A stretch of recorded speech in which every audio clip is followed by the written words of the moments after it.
আজকে আমি কোথায় যাচ্ছি বলো তো? চলো তোমাদেরকে দেখাই। আমার ভাসুর একটা গাড়ি নিয়েছে, মহিন্দ্রা XUV7। ও কি ভুলে গেছি নামটা, ঠিক মনে নেই। তো এই দেখো পুজো দেওয়া হচ্ছে, ব্রাহ্মণ পুজো দিচ্ছে। গাড়িটা দেখতে কিন্তু দারুণ। তারপরে পুজো দেওয়ার পরে সবাইকে মিষ্টি দেওয়া হবে।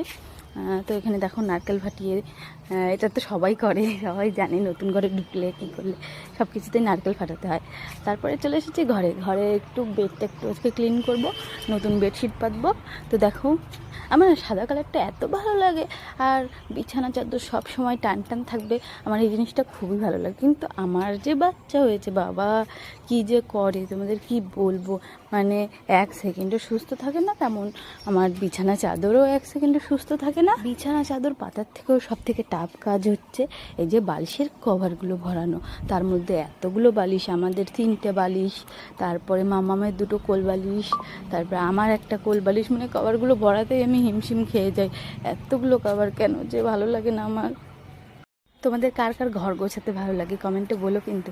আর আমি দেখো এখানে মানে বোর হয়ে যাচ্ছিলাম, তাই একটু বালিশের কভার ভরছি, একটু গান করছি। আর কি গান করছি জানো? হ্যাঁ, কি যেন গান ভুলে গেছি, জানি না।